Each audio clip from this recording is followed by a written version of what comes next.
Bienvenue sur le Path of Faith, où nous nous aventurerons dans un voyage de découverte spirituelle, guidé par la foi et la sagesse de Jésus-Christ.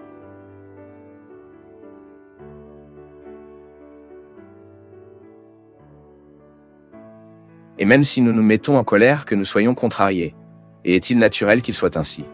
Pourquoi sommes-nous précaires? Est-il naturel que de petits sentiments se produisent également au cœur des bonnes personnes? Il n'est pas seulement naturel qu'ils prévalent. Et tout ce qui nous est donné un jour est également tiré du mouvement même de la vie. Ce n'est pas parce que Dieu est cruel. Non, c'est parce que c'est un mouvement naturel de la vie. Parce que les gens s'en vont, ce n'est pas seulement quand ils meurent. Il y a une mère qui a beaucoup de difficultés lorsque son fils se mariera, par exemple. Lorsqu'un enfant a décidé de mettre en place son propre appartement, elle tombe de son lit, déprimée, prend 3, 4 antidépresseurs. Juste parce que le garçon est parti. N'est-ce pas ainsi, César? Connaissez-vous des gens comme ça? Pourquoi? Ils ont peur de vivre l'adaptation d'une nouvelle période, de regarder cette maison, et de voir qu'il y a tous ces enfants qui font des allers-retours, mais que vous pouvez découvrir dans vos situations que vous ne pouviez pas vivre parce que la maison était pleine de gens. Ensuite, vous commencez à bénéficier de la maison vide. Ce n'est pas si grave. Ah, prêtre, vous dites cela parce que ce n'est pas avec vous? Je sais. Mais je ressens aussi ma solitude. Je sais à quel point cette solitude est positive lorsqu'elle est bien administrée. Parfois, notre vision pratique est la façon dont nous devons être cruels et justifiés par le bon sens. Ce n'est pas comme ça. N'est-ce pas ainsi que nous sommes souvent cruels les uns envers les autres? Soutiendant notre bon sens, ressentons-nous d'avoir le droit d'avoir une vision pratique? Vous pouvez observer dans votre vie. Vous êtes peut-être très satisfait de tout ce que vous avez accompli, mais ça ne suffit pas pour vous garder debout. Votre âme manque plus de réalisation. Et peu importe que vous ayez 80 ans, nous ne cessons jamais de conquérir. Il y a toujours quelque chose qui mérite notre engagement. Bien que cela puisse sembler petit, c'est l'engagement, il vaut la peine d'y aller. Bien que je sois déjà à la fin de ma vie, je ne veux jamais arrêter de rechercher. Car c'est cette recherche qui nous maintient en vie. Recrutez dans votre cœur la réponse qui ne nous arrive pas facilement. Et la réponse que la vie elle-même nous donne. Nous ne pouvons pas nous tromper. De nombreuses questions que nous posons à l'autre n'est pas l'autre qui nous répondra. C'est le mouvement même de la vie, mon peuple. C'est la vie qui nous répond. Combien de choses que je voulais que les autres me disent et les autres ne pouvaient pas me répondre à ce moment-là. Et je me suis adapté à ne pas avoir de réponse. Et je vivais avec mon non-réponse, et soudain, tout a été répondu en moi sans que quelqu'un ait ouvert la bouche. Pourquoi? Ma résilience, ma capacité à m'adapter à cette situation a été l'instrumentale, était le train où la réponse m'est venue. La réponse voyage à nous atteindre. Et quel est le train? Quel est le véhicule où la réponse voyage? Le temps lui-même. Attendez le temps de Dieu pour vous, vous savez. Attendez que cette douleur accueille dans votre cœur. Nous passons tellement de temps à prier, parfois nous passons tellement de temps à faire des sacrifices, à jeûner, à faire cela et cela, des gestes religieux, allons à la messe, allons au service. Toute cette lutte de nos religieuses afin qu'un jour puisse avoir le droit de dire que nous avons déjà un cœur qui ressent au moins quelque chose de ce que Jésus ressentait. L'engagement entier de la religion, du processus religieux en nous, est de nous donner une position pour le dire. Aujourd'hui, je peux ressentir, bien que ce ne soit que 10% de ce que Jésus a pu ressentir, que c'était précisément la capacité qu'il devait s'identifier à l'imparfaite, les aimer, ne pas les rejeter, les vouloir à proximité, pour guérir eux, pour leur faire des amis. Parce que c'est ce qui compte. Mon peuple, ce n'est pas tant la réponse que nous pensons, mais c'est la condition que nous devons procéder. La vie est comme ça, ce n'est pas facile pour vous. Ce n'est pas facile pour moi, mais nous voulons continuer. Je ne veux pas rester immobile. Je ne veux pas être garé dans mon processus humain. Je veux pouvoir faire des pas quotidiens vers cet avenir qui m'attend. Je veux continuer, je veux aller de l'avant, je veux passer quotidien livre, lire.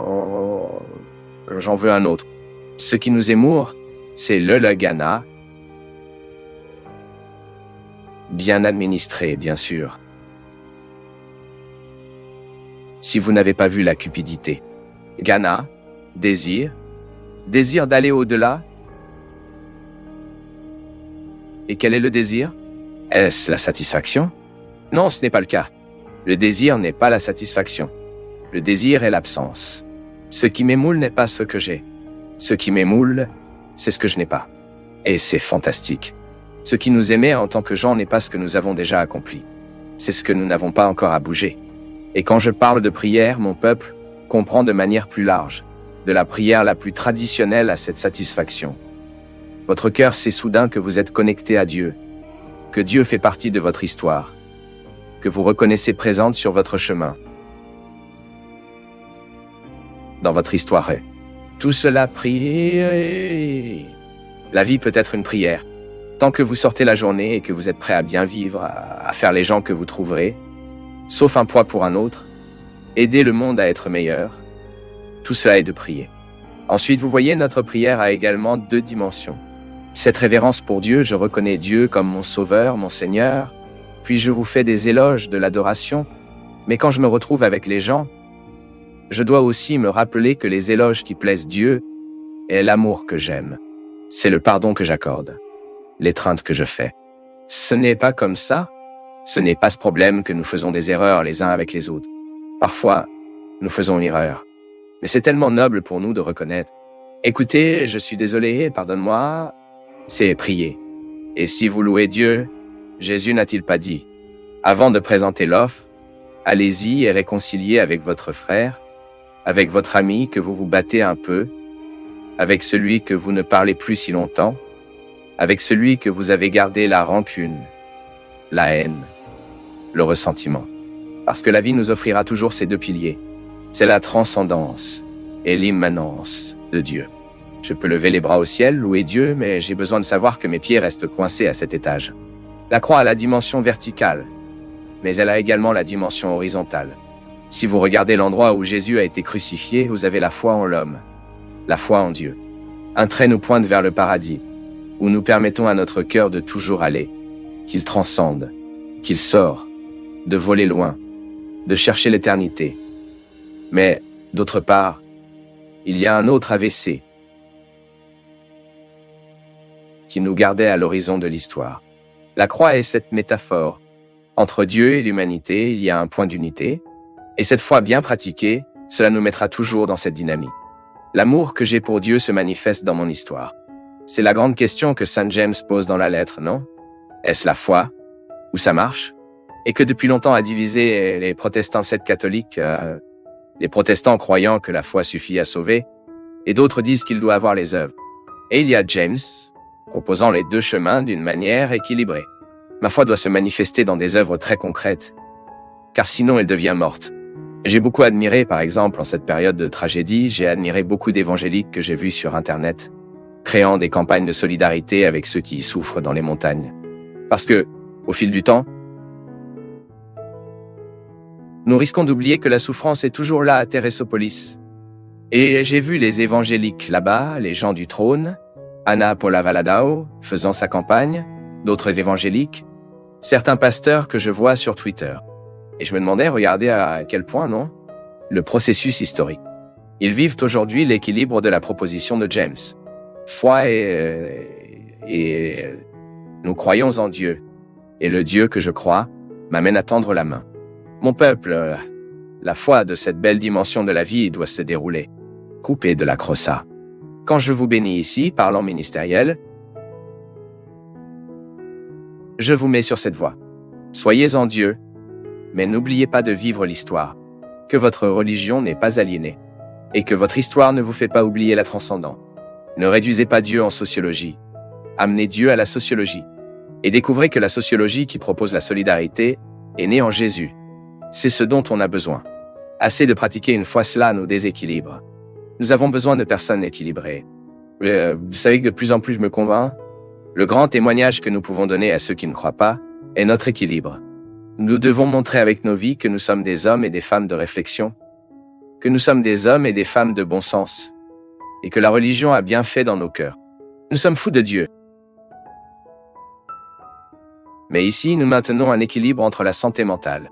Que notre expérience de Dieu nous aide à vivre en ce moment, pointant vers l'éternité, mais améliore cette histoire chaque jour. Tout comme le député fédéral a donné aujourd'hui une leçon de citoyenneté, aujourd'hui ou hier.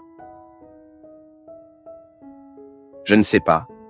Et ainsi, quand dans mon attitude, dans ma posture, je peux améliorer le monde. Le Dieu qui bouge mon cœur, le Dieu qui génère ma foi, qui me donne tout le temps en cadeau, il me conduit à avoir des attitudes, des gestes qui peuvent montrer l'autre que je crois. Cela convainc. L'attitude, elle convainc. Lorsque les gens nous regardent et constatent que nous sommes attachés à la vérité, à la justice, à aimer, à la pitié, parce que nous croyons en Jésus.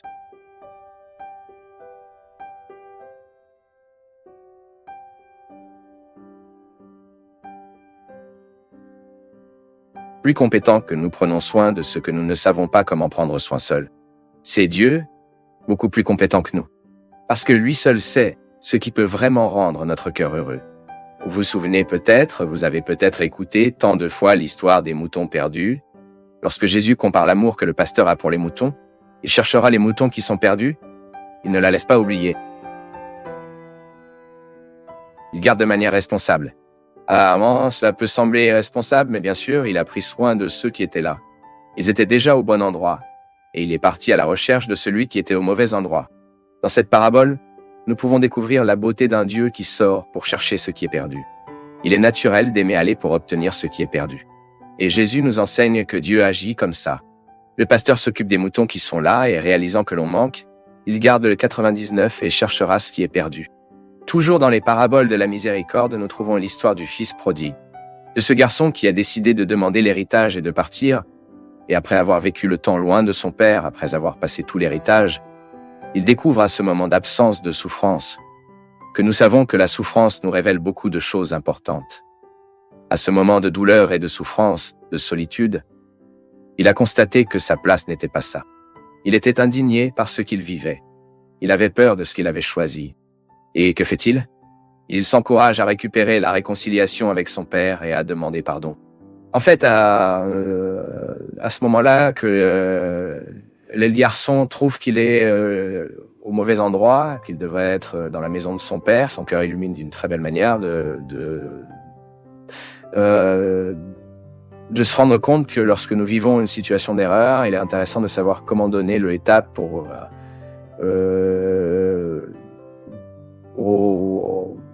il est intéressant. Et le cœur de ce garçon l'a éclairé pour s'encourager à aller chercher le pardon de son père. À tel point qu'il part, regarde, je vivrai en tant qu'employé chez mon père parce que je n'ai plus le droit de l'héritage. J'ai déjà dépensé tout ce que j'avais. Ma partie mon père m'a déjà donnée et j'ai déjà dépensé. Il ne revient donc pas pour être à nouveau un fils. Il revient pour vouloir être employé. Car être un employé de son père valait mieux que de vivre dans ces conditions qu'il vivait. C'était la conclusion à laquelle il est arrivé. Mon père mieux traite ses employés que je ne suis traité ici. En fait, lui, quand il a quitté la maison, il voulait des fêtes, des joies. Je voulais se réaliser. Il a trouvé la vie qu'il vivait dans sa maison très calme. Et après avoir fait toutes ces expériences, il est arrivé à la conclusion qu'il avait tort. Et c'est intéressant dans la vie. Venez à la conclusion qu'il est faux et ne pas être regretté. Ne vivez pas les conséquences de l'erreur en quelque sorte désastrement, non? Vivre la conséquence de l'erreur de manière désastreuse, c'est que vous ne retirez pas de l'erreur. Mais soudain vous rendez compte mal. Je n'ai pas fait comment vous auriez pu le faire. Donc vous obtiendrez le coup auquel vous avez toujours droit. La miséricorde de Dieu nous apprend cela, mon peuple. Il n'est jamais trop tard pour nous de reconnaître que nous sommes au mauvais endroit. Le péché est le mauvais endroit. Les choix malheureux que nous faisons qui détruisent nos vies, ce n'est pas ce que Dieu a conçu pour nous.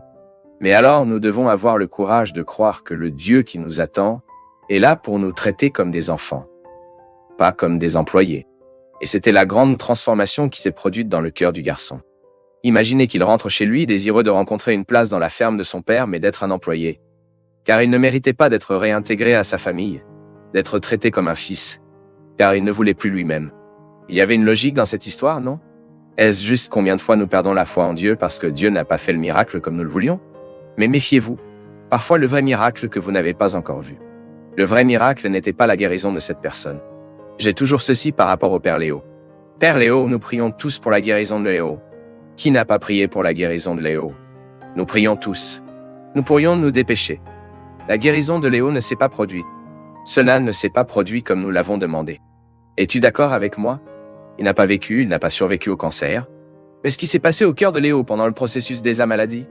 Ne pensez-vous pas que votre prière est venue aux oreilles de Dieu? et que Dieu a guéri Léo de la meilleure façon dont il avait besoin pour être guéri avant de quitter ce mur. Mon peuple est très relatif, a vécu 20 ans, 30 ans, a vécu 50 ans, a vécu 40. Nous sommes très attachés au béton, charnel, réalité matérielle. Le père Léo fait un putain de manque d'évangélisation au Brésil. Je suis d'accord. Il manque dans ma vie. Combien de fois dans ma vie l'avez voulu après le match? Beaucoup de temps. Mais je ne peux pas m'accrocher à mon désir, à mes besoins. Le temps qu'il vivait était le moment où Dieu avait besoin de lui ici. Je suis étonné de penser que notre prière n'a peut-être pas eu d'effet sur la façon dont nous voulions avoir. Mais il a trié d'autres manières. C'est très prétentieux de penser que Dieu fera ce que nous avons déterminé. La plus belle façon dont nous devons prier est de donner à Dieu la situation. Et maintenant, il prend soin. Nous ferons notre part. Nous chercherons le traitement. Nous allons rationaliser nos affaires. Nous entrerons dans la documentation. Nous chercherons nos droits. Nous nous battrons. Nous le ferons. Nous le ferons. Mais il y aura un moment où nous devrons laisser la grâce et l'action de Dieu nous atteindre comme il l'a décidé. C'est très fatigant, mon peuple. Je continue de voir cela dans ma vie. Comme c'est souvent fatigant et le processus devient encore plus fatigant quand je veux avoir tout entre mes mains. Quand je ne peux pas déléguer, quand je ne peux pas faire confiance à ce membre de mon équipe. Vous pouvez voir comment nous sommes souvent épuisés, trop fatigués, car nous insistons pour prendre soin de tout. Nous ne savons pas comment déléguer. Nous ne savons pas comment attribuer la responsabilité. Maintenant, avez-vous imaginé? Si même dans notre prière, nous avons du mal à donner à Dieu, mais dans ses mains. Vous ne savez pas ce que vous allez donner. C'est la foi. Parce que si vous saviez ce que vous donneriez, où vous arriveriez, que seriez-vous? Vous n'auriez pas à avoir la foi. Avoir la foi, c'est que vous mettez la main de l'autre, et vous croyez qu'il le fera. Comment va-t-il faire? Vous devez avoir la foi. Allez-vous faire confiance? Souvent, notre insatisfaction y est générée. Lorsque nous donnons à Dieu la demande, mais nous lui donnons déjà le manuel d'instruction. Et comment nous voulons que cette demande soit réalisée? Dieu n'est pas une brochure de paquets qui peut être lue et peut être facilement comprise. Dieu est le mystère. La révélation de Dieu dans l'histoire est la preuve de ce qu'il est afin que nous puissions atteindre cette vérité. Mais Dieu est conservé dans son mystère. Votre action dans le monde est toujours mystérieuse.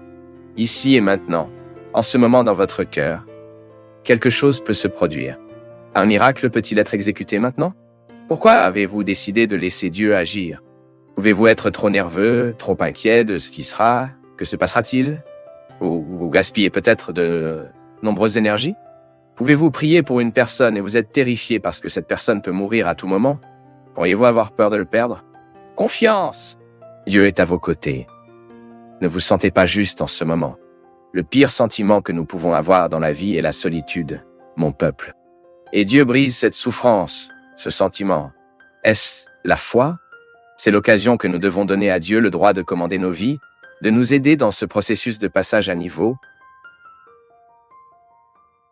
de errance. Nous devons y arriver. Dieu veut notre maturité, Dieu veut notre croissance, mais pour que nous y arrivons, nous devons tenir sur sa main. Nous devons croire que l'endroit qui nous emmènera est meilleur que là où nous en sommes aujourd'hui. N'en avez pas peur. Mettez-vous entre les mains de Dieu. Mettez les réalités que vous pensez être trop lourdes à votre sujetin. Confiance. Il est toujours bon pour nous de savoir que quelqu'un de beaucoup plus compétent que nous ne prenons soin de ce que nous ne savons pas comment prendre soin seul. C'est Dieu, beaucoup plus compétent que nous. Parce que lui seul sait ce qui peut vraiment rendre notre cœur heureux. Combien de fois perdons-nous la foi en Dieu parce que Dieu n'a pas fait le miracle comme nous le voulions? Mais méfiez-vous. Parfois le vrai miracle que vous n'avez pas encore vu. Le vrai miracle NEC était la guérison de cette personne. J'ai toujours ceci par rapport au Père Léo. Père Léo, nous prions tous pour la guérison de Léo. Qui n'a pas prié pour la guérison de Léo? Nous prions tous. Nous pourrions nous dépêcher, la guérison de Léo ne s'est pas produite. Cela ne s'est pas produit comme nous l'avons demandé. Es-tu d'accord avec moi? Il n'a pas vécu, il n'a pas survécu au cancer. Mais que s'est-il passé au cœur de Léo pendant le processus de sa maladie? Ne pensez-vous pas que votre prière est venue aux oreilles de Dieu et que Dieu a guéri Léo de la meilleure façon dont il avait besoin pour être guéri avant de quitter ce mur? Mon peuple est très relatif. A vécu 20 ans, 30 ans, a vécu 50 ans, a vécu 40. Nous sommes très attachés. Nous sommes très attachés au béton, charnel, et réalité matérielle. Le père Léo fait manquer dans l'évangélisation du Brésil. Je suis d'accord. Il manque dans ma vie. Combien de fois dans ma vie l'avez voulu après le match? Beaucoup de... Mais je ne peux pas m'accrocher à mon désir, à mes besoins. Le temps qu'il vivait était le moment où Dieu avait besoin de lui ici. Je suis étonné de penser que notre prière n'a peut-être pas eu d'effet sur la façon dont nous le voulions.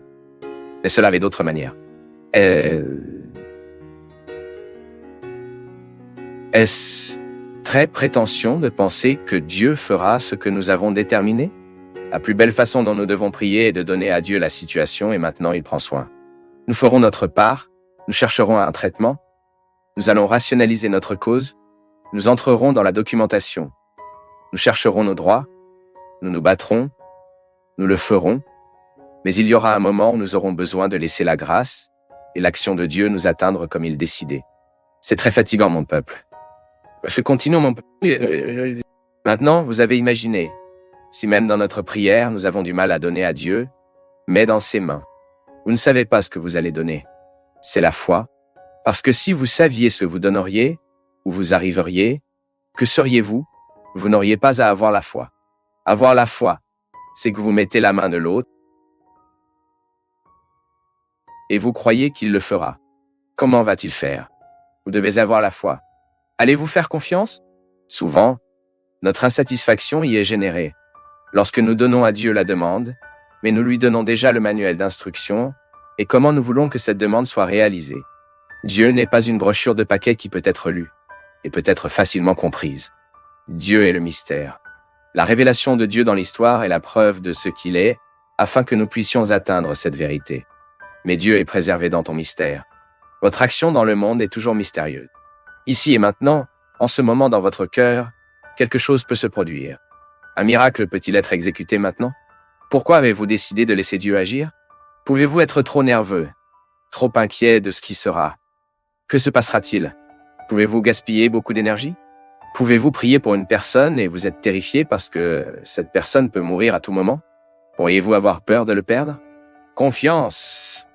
Dieu est à vos côtés. Ne vous sentez pas juste en ce moment.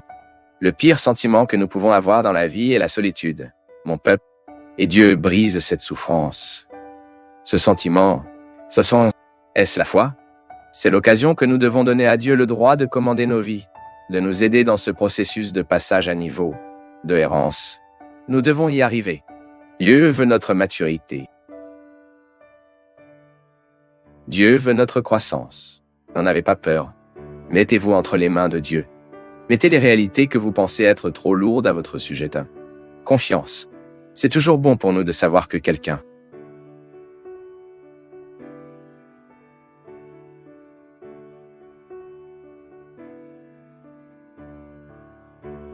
Le monde fait défaut dans non. Je vois que de plus en plus de parents ont peur de dire non aux enfants sots. Les femmes ont toujours peur de dire non aux maris et certains maris craignent de dire non à leurs femmes. Les gens ont peur de dire non aux amis, aux filles dans les avions qui ne peuvent pas dire non à la mer dans l'eau, des patrons qui ne peuvent dire non aux subordonnés, des gens qui ne peuvent pas dire non à leurs propres désirs et donc certains monstres sont créés. Peut-être que certains ne kidnappent même pas les gens, mais ont de petites épidémies quand ils entendent non, que ce soit du gardien de la circulation, du patron, du professeur, de la petite amie, du directeur de la banque. Les parents disent que je ne peux pas traumatiser mon fils. Et n'est-il pas rare pour moi de voir des gifles de bébés avec 1 ou 2 ans? D'autres passent ce qu'ils n'ont pas sur des jouets tous les jours et des fêtes d'anniversaire pharaoniques. Sans parler des adolescents. De nos jours, il est difficile d'entendre quelqu'un dire non. Vous ne pouvez pas frapper votre petite amie. Non, vous ne regardez pas un feuilleton fait pour les adultes. Vous ne passerez pas l'aube dans la rue. Non. Non, vous ne buvez pas de bière avant d'avoir 18 ans. Non, ces gens ne sont pas des entreprises pour vous. Non, aujourd'hui, vous ne gagnerez pas de jouets ou ne mangerez pas de collation et de chocolat. Non, vous ne manquerez pas à l'école sans être malade. Non, cette conversation n'est pas pour vous d'entrer. Non, avec ça, tu ne joueras pas. Non, aujourd'hui, Toy est en punition. Et ne jouera pas dans le parc. Les enfants et les adolescents qui grandissent sans entendre bien, justes et fermes, ne grandissant pas sans savoir que le monde n'est pas seulement le leur, et puis, dans le premier pas que la vie ne vous donne, et la vie vous donnera beaucoup, paniquez. Je ne défends pas le retour de l'éducation rigide et sans dialogue, au contraire, je crois fermement que les enfants et les adolescents traités avec un véritable amour, sans culpabilité, calme et libre, peuvent parfaitement comprendre une sanction du père ou de la mère, intuit que l'amour des adultes pour les enfants n'est pas seulement du plaisir, mais c'est aussi la responsabilité. Et ceux qui n'entendent pas de temps en temps apprennent également à les dire en cas de besoin. Je finis par apprendre qu'il est important de dire non à certaines personnes qui essaient de nous abuser de diverses manières avec le respect et la fermeté, même si ce sont des gens qui nous aiment. Ils ne protègent pas, ils ne l'enseignent pas, ils ne se préparent pas. Aussi dur que j'essaie de dire non aux humains qui se croisent quand je crois qu'il est temps. Et j'essaie aussi de respecter les personnes que j'obtiens. Je ne comprends pas toujours. Mais j'essaye. Je crois que c'est là que se trouve la véritable preuve d'amour. Et c'est aussi là que la solution à la violence de plus en plus excessive et absurde est de nos jours. J'avoue, j'ai reçu ce texte la semaine dernière et je le lirai, mais je voudrais féliciter sans savoir de qui il s'agit. Mais elle a décidé de faire une réflexion. Des gens. Absolument valables pour nos jours. Mon peuple, de plus en plus je me convainc, et je parle ici dans mon livre de souffrance, que les grandes tragédies sont lentement nourries. De grandes tragédies proviennent d'une petite négligence. Il est intéressant de noter qu'une tragédie, lorsqu'elle se produit, est une jonction d'une série de petits détails qui ont été ignorés. Véritable éducation, j'ai beaucoup travaillé et étudié le processus éducatif, et je suis sûr que de nombreux éducateurs qui m'accompagnent maintenant seront d'accord avec moi. Un processus éducatif ne peut être en bonne santé qu'à partir du moment où il y a un équilibre entre oui et non. Je ne veux pas proposer un modèle éducatif répressif et coercitif qui imposera par la force du cri, qui interdire toute l'aide, non. Mais ce que ce psychologue propose, c'est que nous prenons la responsabilité au bon moment afin que plus tard nous ne soyons pas responsables de pires choses, de choses tragiques. Aujourd'hui, mon peuple, notre grand défi en tant que père et mère, en tant qu'éducateur, en tant que personnes qui ont en quelque sorte la possibilité d'interférer avec le processus social,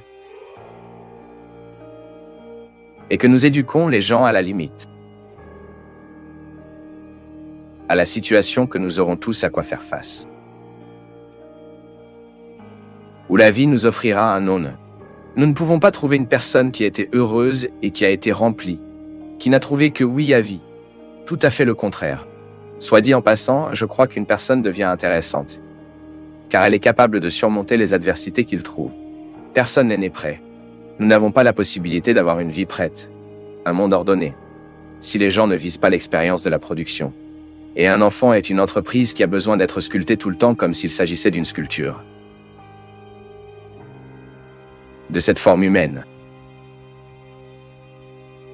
Cet outil appelé love, qui donne 2 coups. L'amour est un outil qui donne 2 coups à permettre et à nier. Il a tort de penser que l'amour est un outil qui ne donne que le coup d'état. Non. L'amour donne le coup d'état, mais il donne également le coup de déni. Proclamer la victoire de Dieu est une manière intéressante que nous ayons. Tout d'abord, reconnaissez ce que nous attendons. Parce que lorsque nous proclamons la victoire de Dieu dans nos vies, nous reconnaissons qu'en nous, il y a une partie qui lui appartient. Non pas que nous soyons en quartier, non. Cette totalité de l'être humain est de comprendre qu'en lui, il y a une partie non nulle qui appartient au territoire sacré et sacré. C'est l'identité chrétienne assurée dans ces détails de l'existence. Lorsque nous découvrons qu'en nous, il y a un espace pour le courage, mais il y a aussi un espace pour la faiblesse, et que dans la réconciliation de ces 2 réalités, car elles doivent être réconciliées tout le temps, car personne n'est toujours courageux, mais personne n'est toujours une faiblesse. Nous faisons le mélange, la transition de tout le temps que nous nous reconnaissons quelque part dans cette histoire. Ne vous condamnez pas à mourir avec vos défauts. Chose triste. Mon peuple. C'est là que nous parlons comme ça, je suis comme ça, et ne change pas. Pourquoi, quand nous disons que nous ne changerons pas, d'une manière ou d'une autre, nous avons déjà commencé à mourir? Parce que ce qui ne change pas, c'est ce qui est mort. C'est pourquoi le concept de sainteté est un concept dynamique, qui nous émoure tout le temps pour la vie. Saint n'est pas celui qui est définitif, non. Saint est celui qui est dans le mouvement constant de se battre pour être meilleur. Sainteté, nous sommes tous invités à vivre. Et parfois, nous pensons que saint est une chose des gens qui sont déjà sur l'autel, non. La sainteté est une réalité. C'est une lutte pour laquelle nous sommes tous convoqués. Non, vous n'avez pas besoin d'être accommodant dans les défauts que nous avons. C'est tellement bon que nous avons le sentiment qui a grandi. Soulevez vos yeux, déverrouillez votre voix. Venez recevoir de nouveaux vêtements de lumière. Et proclame avec moi la victoire de Dieu. Déverrouillez votre voix. Vous qui avez si souvent peur de dire, vous qui avez si souvent peur de parler de vos difficultés, de vos limites. Il est si bon pour nous d'avoir le courage de supposer que nous sommes fragiles. C'est tellement bon que nous avons le courage de prendre une fragilité, car après son courage nous reprend. Et c'est la réalité. Ce n'est pas une petite conversation, non? Parfois, nous nous efforçons tellement de gagner, mais nous oublions un petit détail et si fondamental dans la victoire. Pour que nous puissions remporter la victoire, nous devons faire l'expérience constante de permettre ce qui fait partie de Dieu en nous. Qu'il prend soin, qu'il nourrit, parce que ce qui lui est, il le fait déjà. Maintenant, la victoire ne se produit souvent pas parce que notre volonté est d'apporter la sculpture avec de l'eau pour que Dieu fasse de l'eau se transformer en vin. Ce mouvement est humain. C'est la décision humaine de croire au mot qui transforme l'eau en vin. Vous êtes-vous déjà demandé combien de réalités humaines vous vivez, combien de réalités vous vivez dans votre vie qui sont similaires à l'histoire du vin, l'eau qui se transforme en vin? De combien de réalités humaines auriez-vous besoin d'avoir le courage de présenter au Seigneur et de dire « Oh, mon eau, et je voudrais que le vin se produise. C'est la lutte que j'apporte, Seigneur. C'est l'engagement que j'ai vécu tous les jours de ma vie et j'attends votre miracle. Parce que je sais que ce miracle se produit à partir de deux chemins, les miens et les vôtres, qui à un moment donné se réunissent. Ce sont deux gestes qui ont le pouvoir de transformer et de se produire et de faire ce qui semblait autrefois impossible. Cause impossible, disons souvent. Il y a beaucoup de causes qui sont impossibles. C'est parce que nous n'avons pas encore fait ce qui est possible. Nous avons le droit d'attendre l'impossible après que nous ayons fait tout ce qui nous a été possible. Et apporter la sculpture avec de l'eau est un moyen de présenter au Seigneur notre engagement et notre volonté. Dieu entre dans notre vie et est ici. Parfois,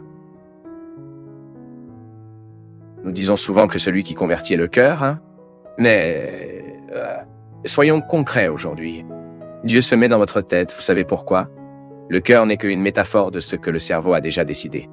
Vous l'aimez? C'est ici. Par conséquent, lorsque la tête ne fonctionne pas, la souffrance est le cœur. Lorsque nous ne décidons pas de la personne que nous aimerons, qui souffre, est la pauvre chose ici, qui vit les pressions, puis il infarme progressivement.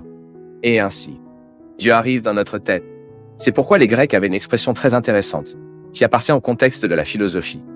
Qu'une personne est en fait modifiée est après que le méthane s'y soit produit. Savez-vous ce que signifie la métaoïa? Changement d'esprit.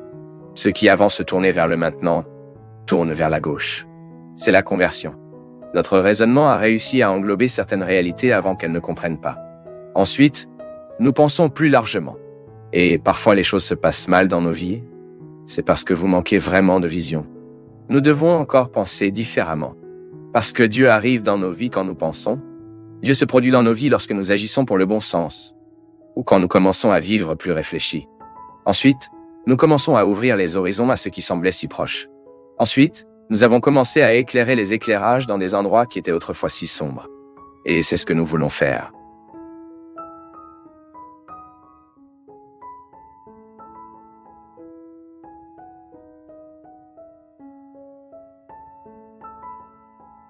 Nous du Path of Faith sommes heureux d'être avec vous en ce moment. Partagez vos perceptions sur le sujet d'aujourd'hui dans les commentaires, montrez votre soutien en aimant la vidéo et partagez-la avec vos amis. Abonnez-vous à la chaîne pour rester connecté avec nous et ne pas manquer nos nouvelles vidéos.